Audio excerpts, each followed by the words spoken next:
100 years ago, a Gerudo thief by the name Ganondorf stole the power of the gods and transformed Hyrule into a monster-ridden wasteland.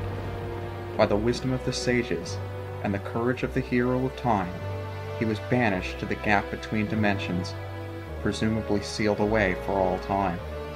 But eventually, that seal gave way. At last free to rain terror upon the land of Hyrule once again, Ganondorf's fury and hatred blinded him to any danger, permitting him to be captured by the sages and impaled through the chest with their heavenly blade. But unbeknownst to them, the power of the gods remained with him, granting him immortality. Left with no other option, the sages threw him into the Twilight realm, home of the banished descendants of Hyrule's worst criminals, the Twili. It was here that Ganon stumbled upon Zant, a frustrated Twili who was denied the throne. Seeing this as an opportunity to regain his strength, he entrusted Zant with his godly power, allowing Zant to overthrow Midna, the Twilight Princess, transform his own people into an army of shadow beasts, and invade the Light World. Throughout our adventure, Zant and the advancing Twilight have been the focus of our attention. But now that the Twilight covering the land has been lifted, and the Usurper King has been defeated, our true enemy has revealed himself. The source of Hyrule's anguish, past and present, still remains, just beyond this very door. Hello guys, this is UniversalGiant, and welcome to the conclusion of The Legend of Zelda Twilight Princess. We have Ganondorf backed into a corner. He's holed himself up at the top of Hyrule Castle, in the throne room.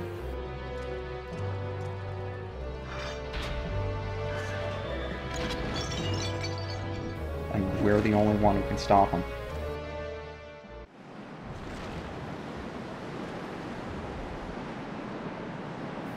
And you'll notice as we enter the boss door,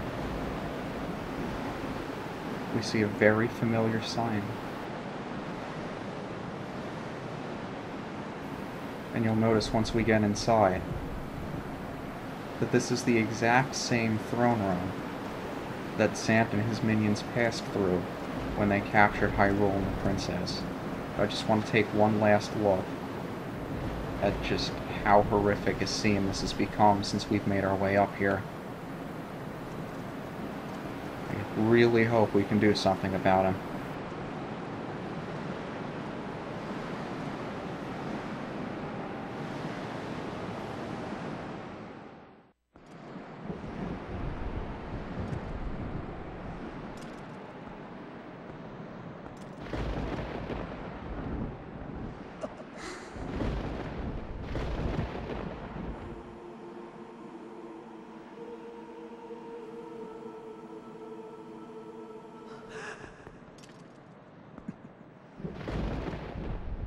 Welcome to my castle.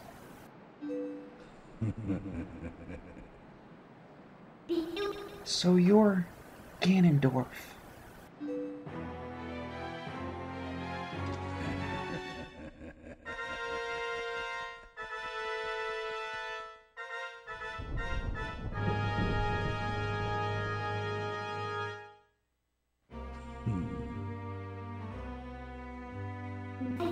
I've been dying to meet you.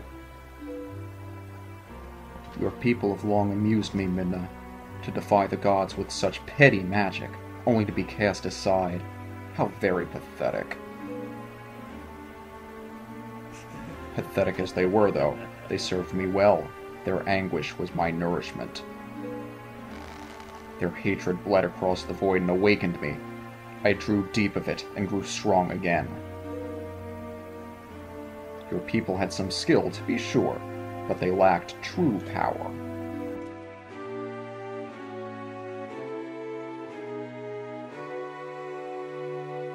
The kind of absolute power that those chosen by the gods wield.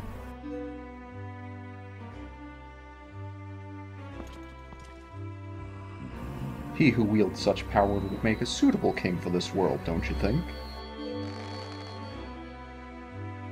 Maybe Ha! Such conceit! But if you are one of the chosen wielders of power as you claim, I will risk everything to deny you! Shadow has been moved by light, it seems. How amusing.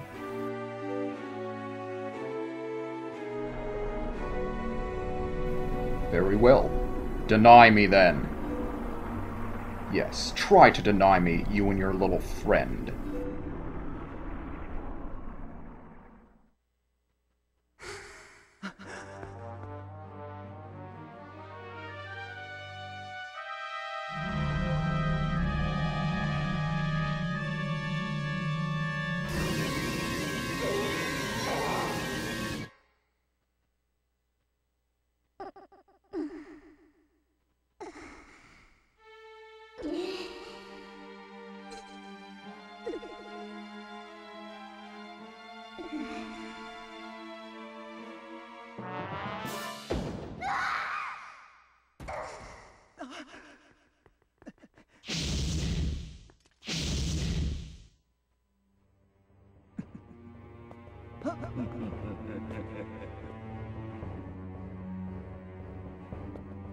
Both of you, faithless fools who would dare to take up arms against the King of Light and Shadow. So you choose, and so you shall feel my wrath. And we enter into Phase 1. Ganon's puppet, Zelda. He's invaded Zelda's body and is attacking us through Zelda. Now this phase is really, really easy and will remind a lot of you of the Phantom Ganon fights from previous games. Simply because we have to bat the light ball back and forth again. Because no Zelda game would be complete without a game of tennis. And just like the previous games as well, you can do this with the empty bottle. However, she does not come down for you to strike with your sword. You just have to hit her with a light ball. I'd show off the empty bottle thing if I didn't already have full bottles. And I really like not to use the Great Fairy's Tears or Rare Chew Jelly if I don't have to. So I'd like to have that one bottle of blue potion on standby, just in case. But I absolutely love the music playing in the background. I hope I turn it up for you guys to hear. One of my favorite tracks from this game. And of course, timing, timing, timing, and more timing. I really do like the batting the ball of light back and forth, however repetitive and boring it is. But what I like most about this entire scene is that it takes place in the very same throne room that they showed you in the cutscene that started all of this when Zant first invaded Hyrule. Zelda laid down her sword and surrendered to the Twilight. It's as if the entire story has come full circle. Just like Zelda made around me, apparently. But this is it. I mean, it's hard to believe that all of this has come down to that. You figure we were chasing down Zant the entire time, and we don't find out until maybe a handful of hours before the end of the game that, no, it was Ganondorf all along. We did figure out that Ganondorf probably had something to do with it, but we didn't realize just how much. I mean, the entire reason we've been undertaking this adventure to begin with was because of the Twilight. And it wasn't until a few episodes ago that we just dealt with the King of Twilight, and now we're here with Ganondorf. It kind of came out of left field, although they did reveal it in the middle of the game, but it still felt like it was kind of shoehorned in, if you ask me. I hope Zelda's alright.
Oh, looks like Ganondorf got a Smash Ball.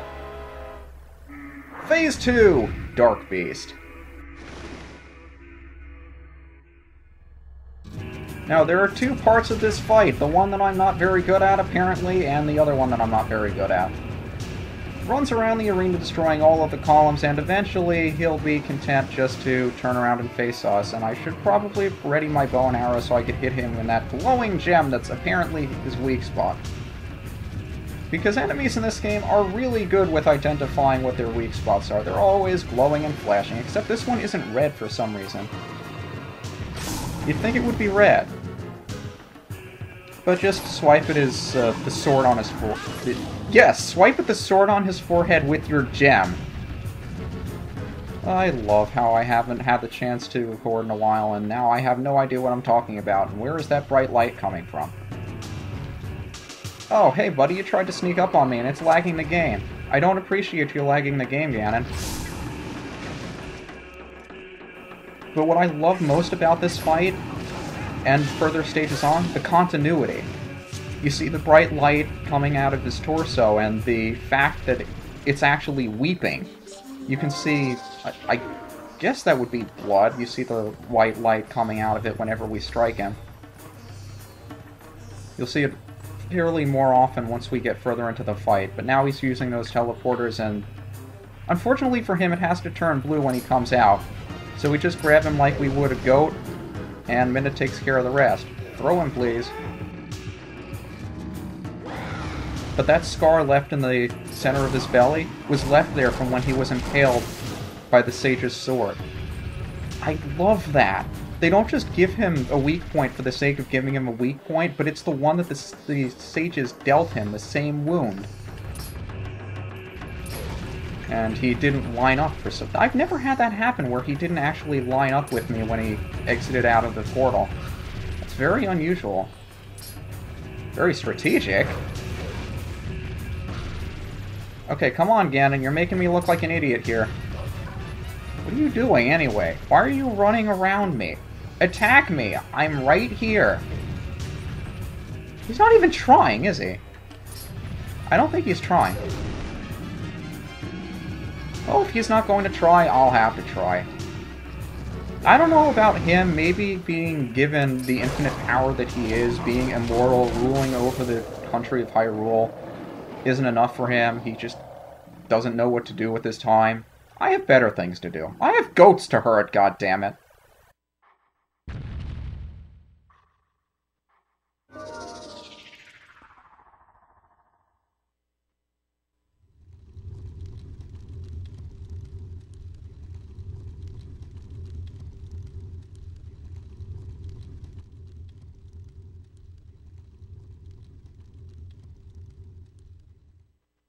Oh, all things considered, that wasn't so bad.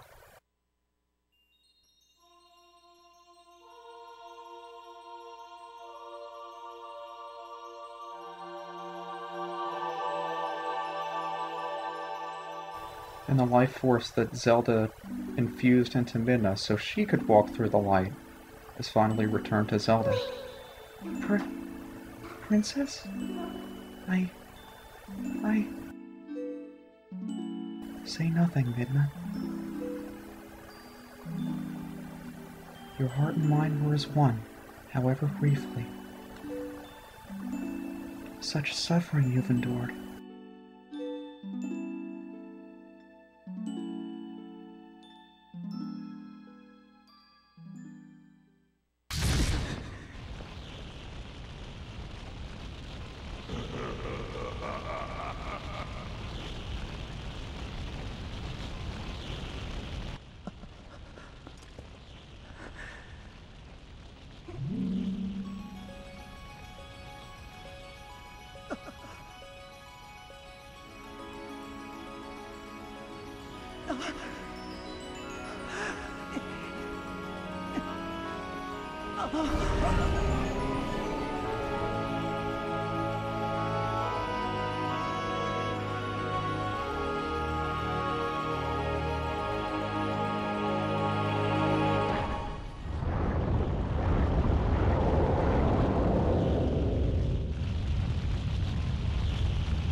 Did she just sacrifice herself?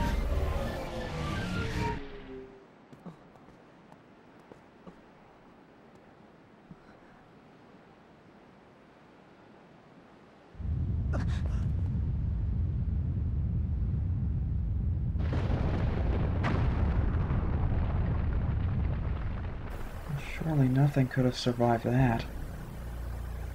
Or did I speak too soon?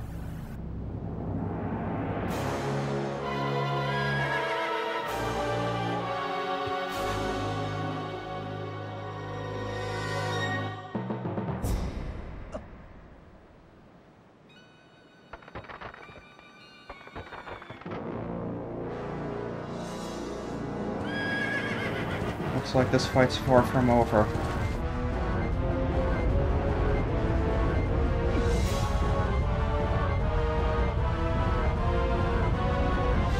I hope you have a plan, Zelda. I really, really do. Spirits of the light, wielders of the great power that shines far and wide upon the lands of our world. In my hour of need, grant me the light to banish evil.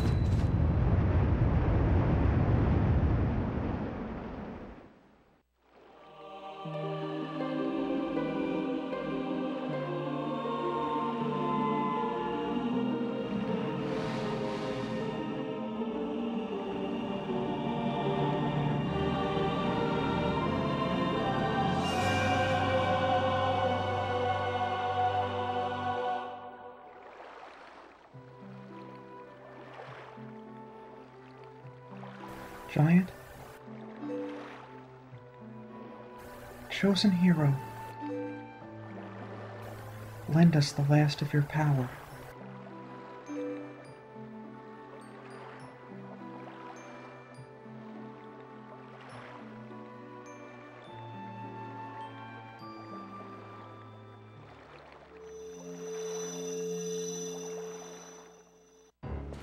Didn't expect this in a final battle, did you? I'll try to slow down Ganondorf with my light arrows. You target him and keep him within range of my arrows. Opponent gets some screen time in this too. What are you doing running around in the other direction, Ganondorf? We're supposed to face off mano a mano. Where the hell are you going? Come back here, buddy. Yeah, facing off on horseback, just like we did against King Bulblin very early on in the game. I love how they do this. I love how they bring back the horseback fighting, because that's the one thing. In any other Zelda game, they never had horseback riding quite like this.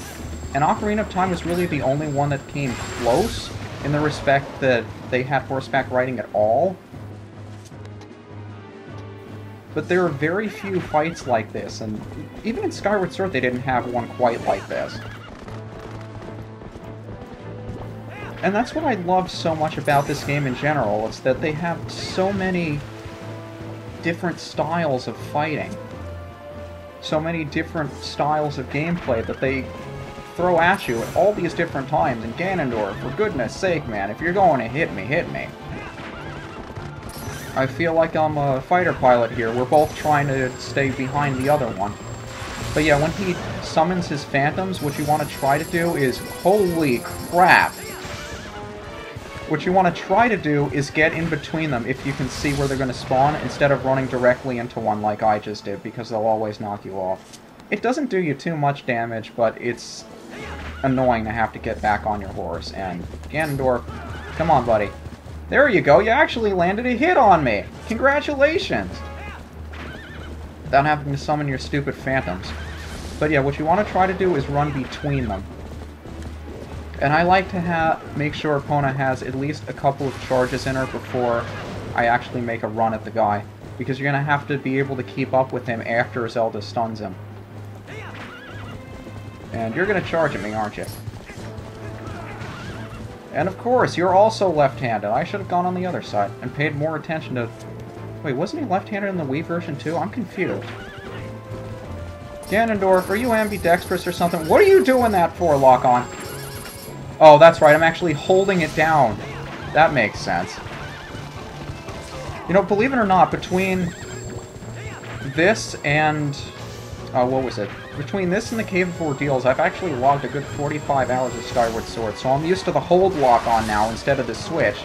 And I've been talking about the switch lock-on so much and praising it. But I've actually been using hold the entire time, so it's really confusing for me.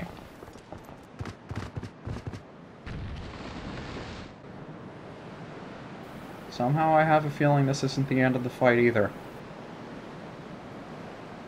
Because what Zelda game would be complete without a sword fight?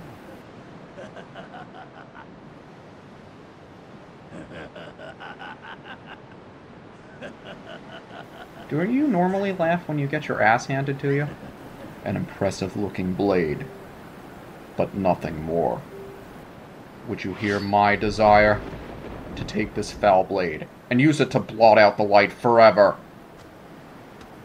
The very same blade he was impaled with by the sages.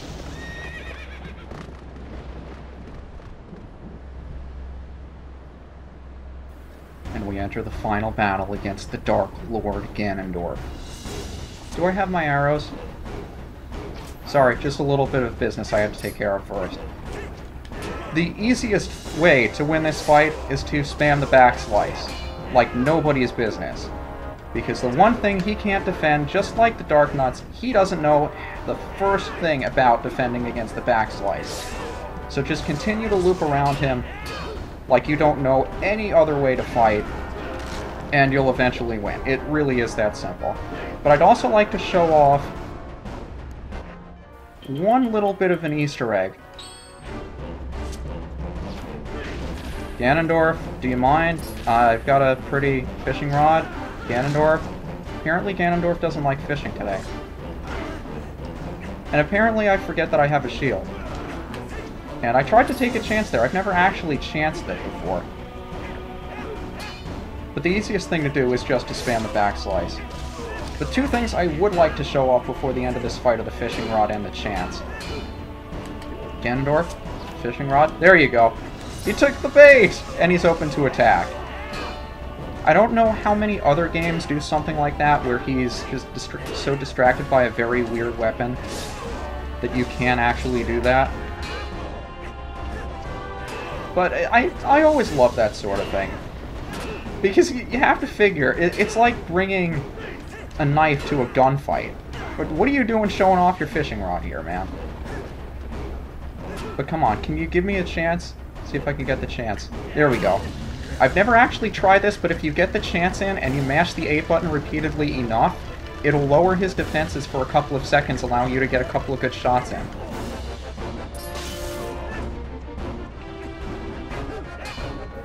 I don't know if it was easier to fight that way in the Wii version. All I know is that I've never actually tried the chance in before, because I've always just spammed the backslice. He never changes up his attack pattern enough that you can't do that. Come on, I can't backslice you while you're against the wall. There you go, buddy. You'd think he would learn after a while. But no, apparently the Dark Lord hasn't fought enough fights on his own. He has to send his minions after the hero to do his dirty work for him. You ever wonder why there aren't more Dark Lords that actually do their own dirty work and not fall victim to becoming complacent like Ganondorf did? I don't know too many like that. I kind of miss that. You know, the good old days where the kings were the best fighters and they would actually go out and defend their whatever it was they stood for. Ganondorf, it's very nice that you have high jump, but I would very much like to actually hit you instead of you doing whatever it is you're doing, and I completely forget that I have motion control of the camera. By the way, your sword is absolutely huge. How do you wield something that heavy? I actually wonder what kind of material that sword is made out of. Because it looks really large, but it also looks really light and really durable. Also, I don't know if the wall hurts you. I don't believe it does, but it certainly leaves you flashing red. Whatever that counts for. Yeah, Ganondorf's right-handed, not left-handed. That's kind of weird. You figure he'd be left-handed just like the hero. You gonna give me a chance? You're gonna give me a chance. See how much faster I am at that when I actually use my pointer finger to spam instead of the thumb.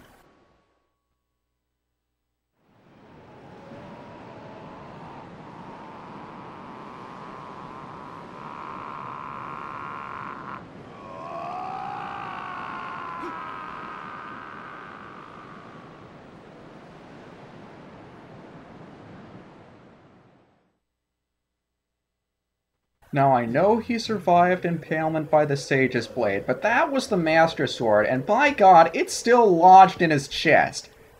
There's no way you survived that. Do not think this ends here. The history of light and shadow will be written in blood.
Crystal again. Won't have get repair. You get rebuild space. Hot for repairs?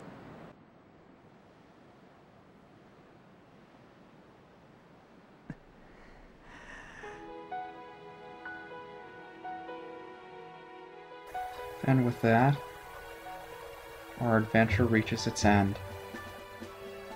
Although not quite the end, because we do have one little cutscene in the middle of the credits that kind of closes off all the loose ends, but I can't believe I'm saying this because it's been so long. What's it been, 4 or 5 months? But that's it for The Legend of Zelda Twilight Princess. Now, I know I said going in that this was among my favorite Zelda games, second only to Ocarina of Time, at least at this point. I reserve my judgment on Skyward Sword until I get to play through it again, being familiar with the control scheme, but this game is definitely within my top 5, and whenever I think of a Zelda game, whenever I think of the style, the ambiance, the atmosphere, the characters, the gameplay, the dungeons, the weapons, you name it, this is the game that I think of because it epitomizes everything that we've come to know about the Legend of Zelda series as a whole. And as much as I could go into detail about certain things that I liked and didn't like about this game, I think that pretty much sums it up.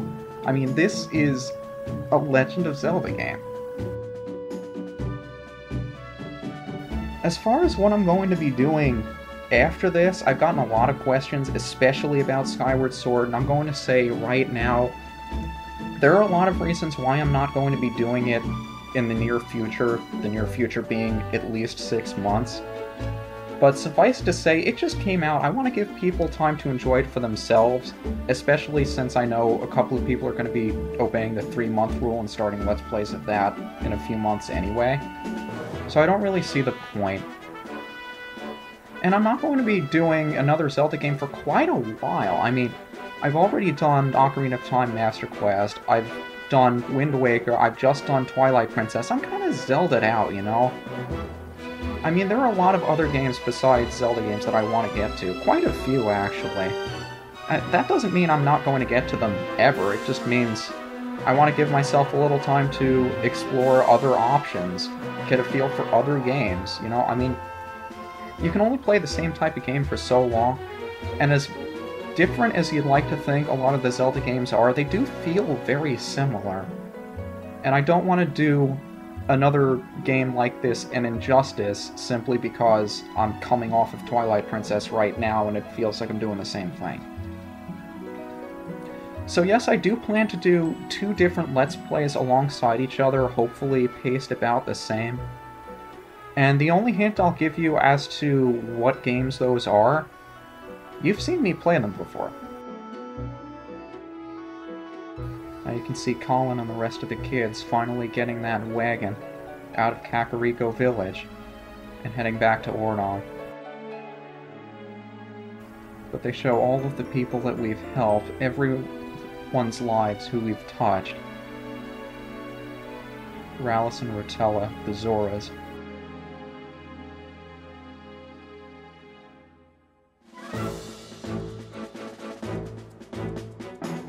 But there's just so much to say about these games in general. Whenever I get to the credits for a Zelda game, I lose any sort of word play that I can think of. I don't know what it is to say, because I think the pictures and the sounds speak for themselves. That you've just gone through so much, and I think we have in the last 5 months or so. That, if nothing else, it just brings tears to my eyes, really, whenever I get to credit sequences like this. I just want to sit back, relax, like those 3 are doing, admire the scenery, just take in everything the credit sequence has to offer, especially the music. But the fishing hole, Snow Peak, all of these places, I mean, it's been so long since we've visited some of them that being reminded of all of the different places we've been to, all the different things that we've done, and one of the biggest reasons I think this game has as much replay value as it does is because although the game still feels relatively the same throughout, so many different things to do and places to go and people to see that by the time you start it up again, it's almost like it's brand new. But with every adventure, there is a conclusion, as the wagon finally makes its way into Faron Woods. We're heading home. Koji Kondo, you make wonderful video game music. Such a heartwarming scene. Everyone in Ordon Village waiting anxiously for the date that the kids can finally come home.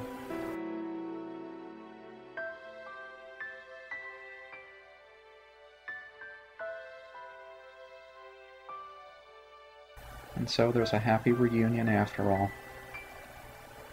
And Ilya meets up with the mayor, her father. As Colin and Russell return to... Uli was her name? I think Uli was the name of his wife. But there is one little loose end we have to take care of before we finish things off.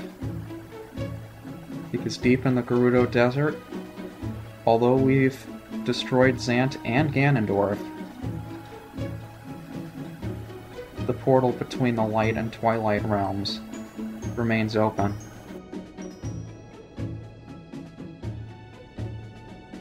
So what's going to become of Midna?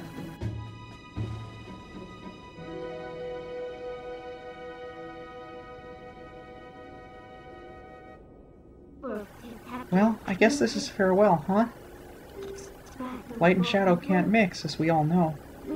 But never forget that there's another world bound to this one. Shadow and light are two sides of the same coin. One cannot exist without the other. I know now the reason the goddesses left the mirror of Twilight in this world. They left it because it was their design that we should meet. Yes, that is what I believe.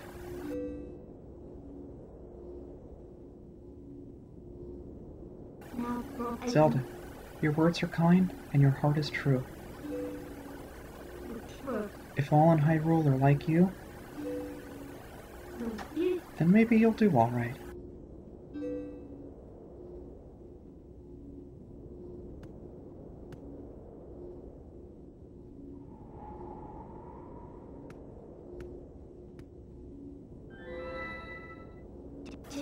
Thank you. Well, the princess spoke truly. As long as that mirror's around, we could meet again. UniGiant?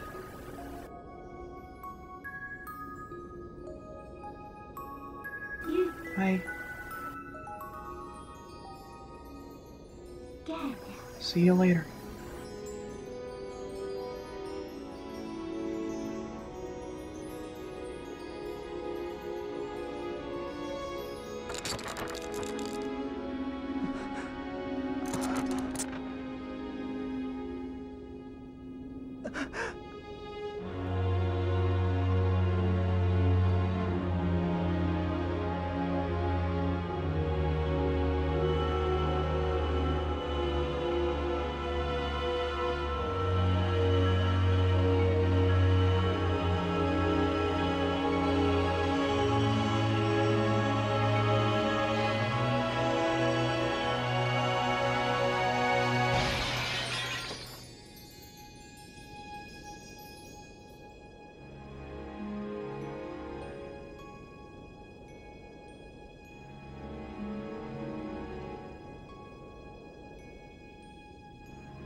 And with that, I just want to take the time to thank each and every one of you who stuck out to watch either maybe just this episode or the entire Let's Play or bits and pieces of it, or any of my stuff in general. I really want to thank you guys for watching. Are those fairies in the fountain, even if we don't go through the Cave of Ordeals? I've never actually bothered to check. But it means so much to me that you guys even bother to open up the video page and click play. I don't care whether or not you watch it. It's just, it baffles me that there's anybody out there that enjoys this sort of stuff, and really, if it wasn't for you guys, I wouldn't take the time to make these videos in the first place. Even though it's never really immediately obvious that I enjoy what I'm doing, I really do, and I don't take it for granted in the least bit. I'm always looking for ways to improve my stuff, and really, it's your feedback that tells me what I'm doing right, what I'm doing wrong. So if there's ever anything in these videos that you like or didn't like, please let me know so I can make better stuff for you. I know I say that for every single Let's Play, but it only gets truer by the day. I really do appreciate you guys, all the support you've given me. And I hope that you stick around for the next two Let's Plays, which, if all goes well, should be starting around the 2012 mark. And for those wondering if there's something like a play the game in your pajamas or hero mode at the end of Twilight Princess, no, this is it. There isn't any hidden mode for you to unlock or any Easter egg for starting over after a completed save. This is it. And if you want my opinion on that, I kind of prefer it that way. I like playing the games the way they were meant to be played. Although it's nice to have the challenge, I just don't have as much fun with them.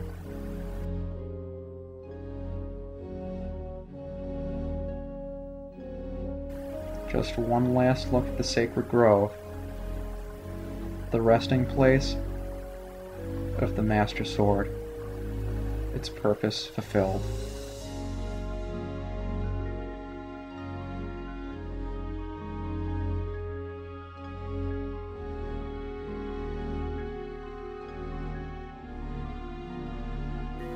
Really? Fado? I just saved the world! Let me get some sleep!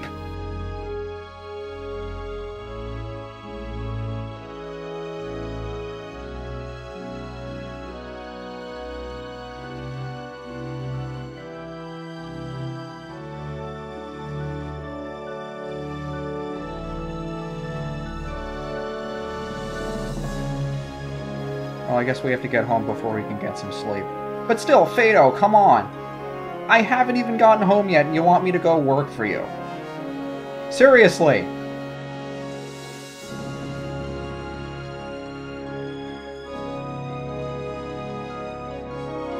But that's going to do it for The Legend of Zelda Twilight Princess. This is UniversalGiant.